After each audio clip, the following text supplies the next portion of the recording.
kelima atau pertemuan kelima dari pembelajaran kita, yaitu dengan topik kajian teoritis atau kajian pustaka dan kerangka berpikir dari suatu penelitian. Capaian pembelajaran yang harus kita capai pada minggu ini adalah mahasiswa mampu menjelaskan dan menyusun landasan teoritis, variabel, indikator, dan kerangka berpikir. Pembahasan yang kita bahas hari ini adalah mengenai tentang teori. Teori adalah seperangkat konsep, asumsi, dan generalisasi yang dapat digunakan untuk mengungkapkan dan menjelaskan perilaku dalam berbagai organisasi atau dalam suatu masyarakat. Landasan teoritis merupakan ciri bahwa penelitian itu merupakan cara ilmiah untuk mendapatkan suatu data. Jadi fungsi teori dalam suatu penelitian itu bisa untuk menjelaskan, untuk meramalkan atau memprediksi, dan untuk mengendalikan. Menurut Marx tahun 1963 menyatakan bahwa suatu teori akan memperoleh arti yang penting bila lebih banyak dapat melukiskan, menerangkan, dan meramalkan gejala-gejala yang ada. Selanjutnya Marx membedakan adanya 3 macam teori, yaitu yang berhubungan dengan data empiris. Yang pertama adalah teori yang deduktif, yang kedua adalah teori yang induktif, dan yang ketiga adalah teori yang fungsional.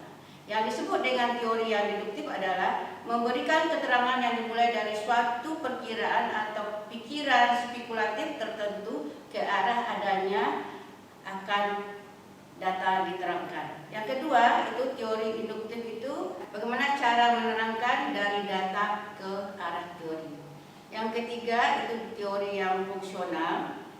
Di sini nampaknya suatu interaksi pengaruh antara data dan perkiraan teoritis, yaitu data yang mempengaruhi data pembentukan teori dan pembentukan teori kembali mempengaruhi data.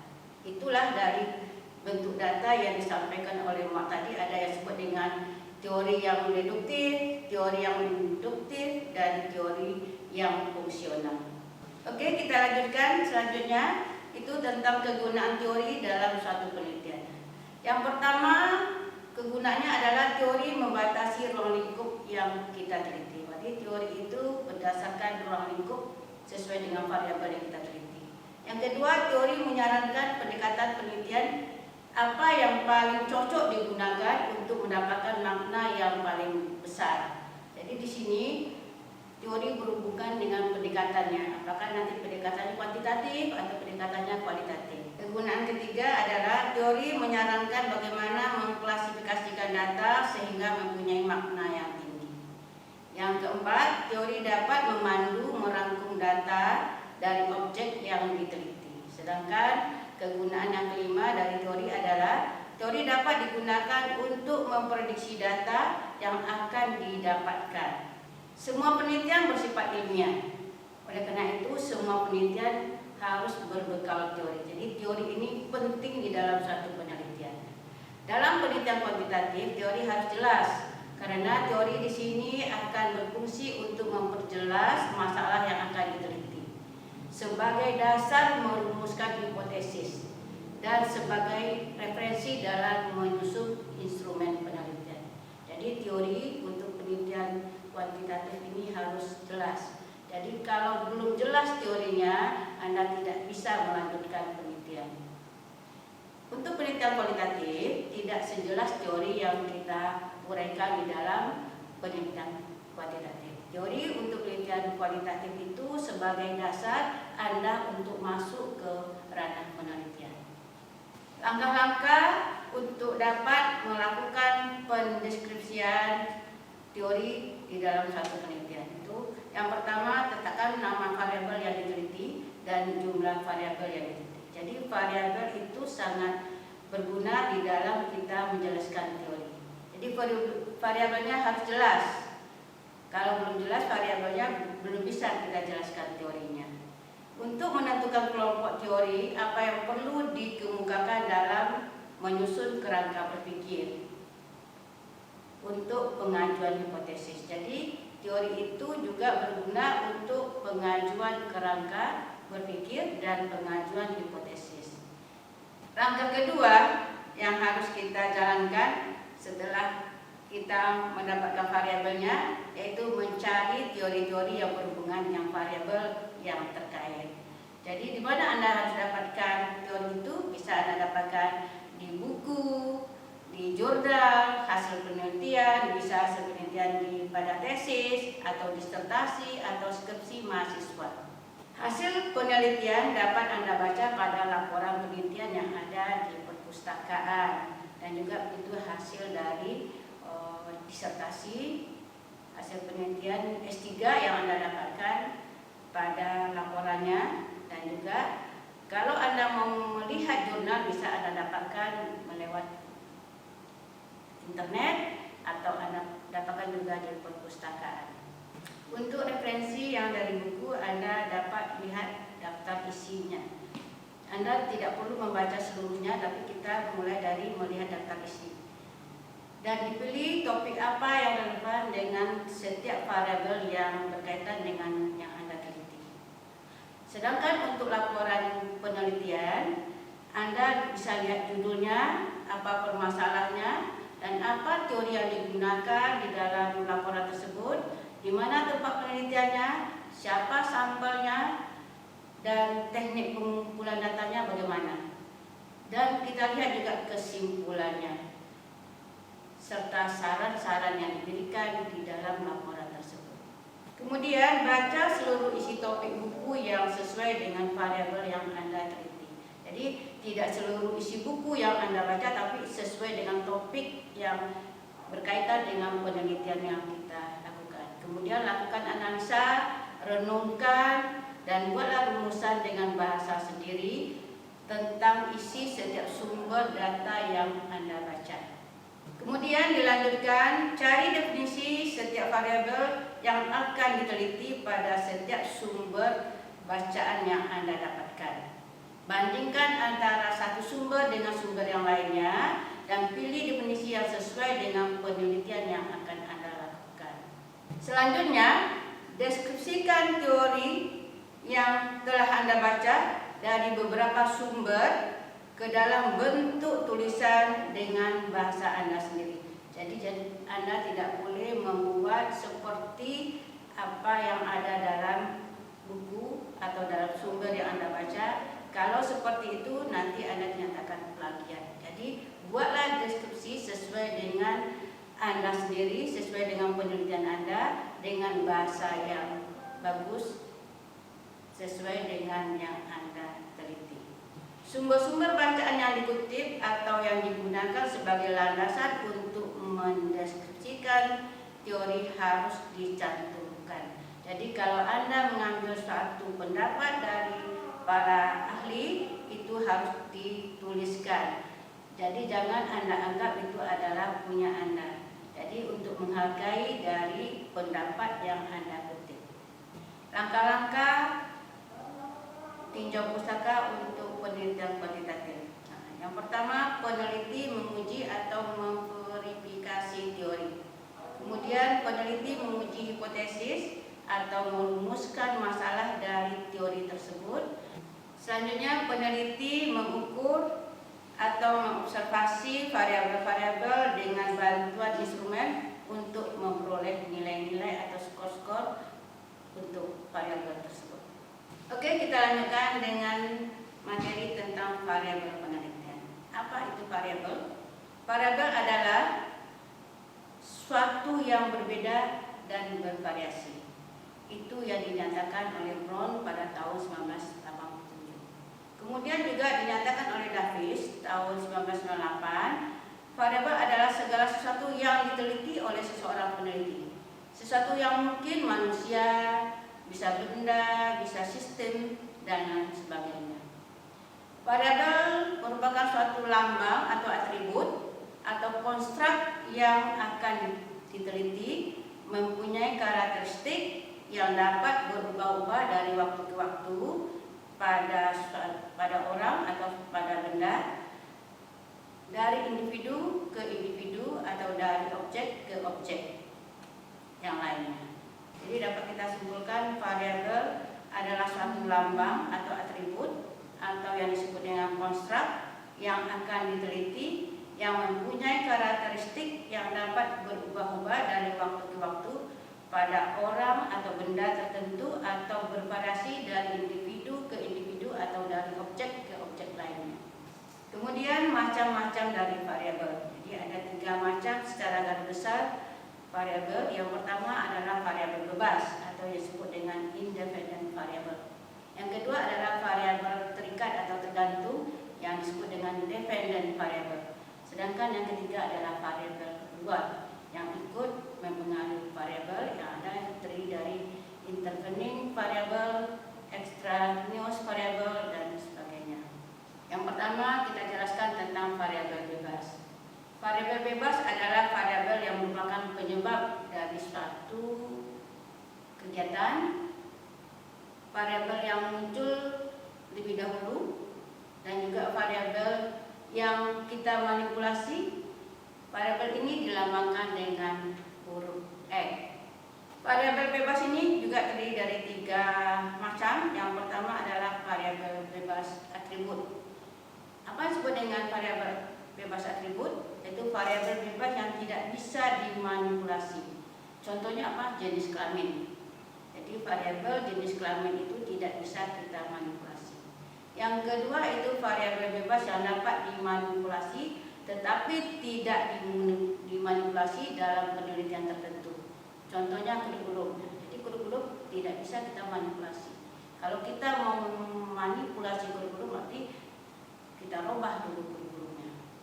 Yang ketiga adalah variabel aktif, yaitu variabel bebas yang dapat dimanipulasi dan dimanipulasi pada penelitian tertentu. Contohnya metode mengajar, media pembelajaran, pekerjaan rumah yang kita tugaskan pada siswa, dan juga bisa kita melakukan kegiatan-kegiatan seperti kita melakukan satu eksperimen. Yang kedua, variabel tergantung atau yang disebut dengan variabel terikat. Variabel tergantung ini adalah variabel yang menerima akibat. Tadi variabel bebas yang menyebabkan sesuatu atau satu perlakuan, sedangkan variabel tergantung itu yang menerima akibat dari perlakuan variabel bebas. Kemudian variabel yang muncul kemudian. Tadi kalau variabel bebas itu yang muncul awal, sedangkan variabel terikat itu munculnya kemudian. Kemudian yang ketiga variabel yang kita ukur. Jadi variabel tergantung ini adalah variabel yang kita ukur. Dan juga variabel ini dilambangkan dengan huruf Y. Tadi variabel bebas kita lambangkan dengan huruf X, sedangkan variabel terikat kita lambangkan dengan huruf Y. Macam variabel yang ketiga adalah variabel luar atau disebut dengan intervening variable, juga disebut dengan extraneous variable, confounding variable, atau contaminating variable. Apa maknanya?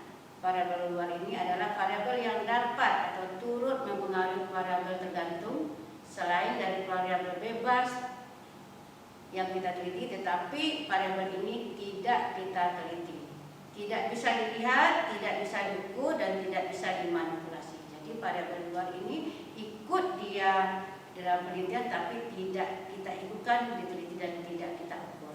Contohnya apa? Penelitian dengan judul pengaruh penggunaan alat peraga terhadap hasil belajar siswa.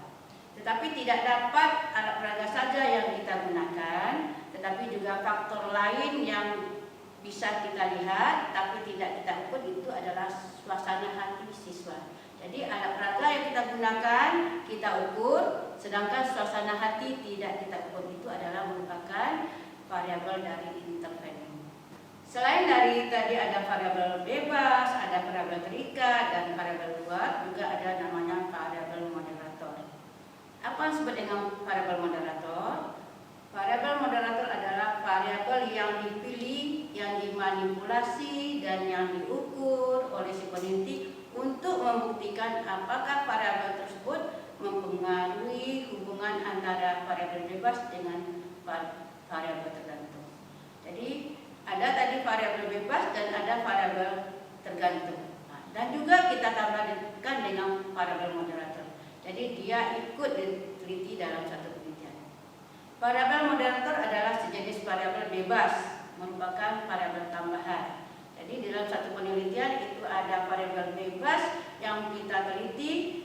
dan variabel tergantung, kemudian kita tambahkan satu variabel moderator. Contohnya apa? Kita meneliti tentang efektivitas metode mengajar. Selain dari metode mengajar yang digunakan, kecerdasan mungkin juga kita akan lihat, juga kita akan manipulasi. Maka kecerdasan dapat dijadikan suatu variabel moderator. Jadi tidak hanya tadi metode mengajar, kecerdasan juga kita akan lihat atau kita akan ukur. Tadi dalam variabel luar atau intervening itu kecerdasan tidak kita ukur, tidak kita manipulasi. Sedangkan pada moderator kita jadikan suatu variabel bebas yang kita akan teliti. Jadi bedanya variabel intervening itu tidak kita teliti, sedangkan variabel moderator ikut diteliti atau ikut diukur. Selanjutnya ada sebut dengan variabel kontrol. Selain dari variabel moderator, dalam penelitian juga ada sebut dengan variabel kontrol. Apa yang disebut dengan variabel kontrol? Variabel kontrol itu adalah variabel yang dikontrol oleh peneliti untuk meniadakan atau menetralisir pengaruh terhadap variabel tergantung. Variabel kontrol termasuk variabel bebas yang tidak diteliti, tapi kita lakukan pengontrolan dari variabel tersebut. Misalnya, kita lakukan penelitian tentang efektivitas metode mengajar. Selain metode mengajar yang digunakan, kecerdasan mungkin turut pula mempengaruhi hasil belajar. Kecerdasan tidak diteliti tetapi dikontrol. Bagaimana mengontrolnya? Dapat kita jelaskan sebagai berikut. Cara untuk mengontrol variabel bebas yang tidak turut kita teliti. Yang pertama, meniadakan variabel yang bersangkutan atau mengeliminasinya, yaitu dengan cara melaksanakan eksperimen hanya untuk satu variabel bebas yang akan kita kontrol atau yang disebut dengan konstan. Kemudian kita lakukan dengan menyamakan semua grup dalam eksperimen dengan metode matching, yaitu subjek yang keadaannya sama dalam variabel kontrol ditempatkan secara random ke dalam grup eksperimen dan grup kontrol. Jadi ada dua grup, yaitu grup eksperimen dan grup kontrol. Kita samakan keduanya supaya kita bisa mengontrol keduanya. Kemudian menggunakan analisis kovarian, membuat setiap subjek mengalami semua kondisi eksperimental dan menganalisis perbedaan antara skor variabel tergantung pada kondisi pertama dengan skor variabel tergantung pada kondisi lainnya. Oke, kita lanjutkan. Setelah kita membahas tadi tentang landasan teori berhubungan dengan variabel, kemudian kita lanjutkan dengan kerangka berpikir. Jadi kerangka berpikir merupakan model konseptual tentang bagaimana teori berhubungan dengan berbagai faktor yang telah diidentifikasi sebagai masalah yang penting. Kerangka berpikir dalam satu penelitian perlu dikemukakan apabila berkenaan dengan dua variabel atau lebih. Apabila penelitian hanya membahas sebuah variabel atau lebih secara mandiri, maka yang dilakukan peneliti di samping mengemukakan deskripsi teoritis untuk masing-masing variabel, juga argumentasi terhadap variasi besaran variabel yang diteliti. Jadi dalam hal ini kerangka berpikir bisa kita buat itu berdasarkan variabelnya. Apabila kita melihat dua atau lebih variabel yang berhubungan, yang berpengaruh, yang ada perbedaannya, itu bisa kita tuliskan kerangka berpikirnya. Kita akan lihat proses penyusunan kerangka berpikir untuk merumuskan hipotesis. Jadi bagaimana merumuskan kerangka berpikir? Kita lihat satu persatu itu variabel X. Dari variabel X itu apa teorinya? Dari mana kita mendapatkannya? Yang pertama tadi membaca buku atau dalam membaca hasil penelitian. Kemudian kita deskripsikan teori tersebut, kita analisis teori tersebut, kemudian kita lakukan analisis komparatif terhadap teori-teori yang kita dapatkan tadi. Begitu juga untuk variabel Y. Kita juga membaca buku atau membaca hasil penelitian, kita deskripsikan teori tersebut, kemudian kita lakukan analisis terhadap teori tersebut, kemudian kita analisis komparatif teori tersebut, kemudian kita sintesiskan, buat kesimpulan dari teori dan hasil penelitian tersebut, kemudian kita lakukan hubungan antara variabel X dan variabel Y. Oke, baiklah, pada minggu ini kita sudah menjelaskan tentang landasan teori, tentang kerangka berpikir. Pada landasan teori kita sudah menjelaskan tentang variabel dan macam-macam variabel. Jadi Anda harus pahami dan Anda diminta juga untuk membaca modul yang sudah ada untuk memastikan atau membuat Anda lebih paham terhadap materi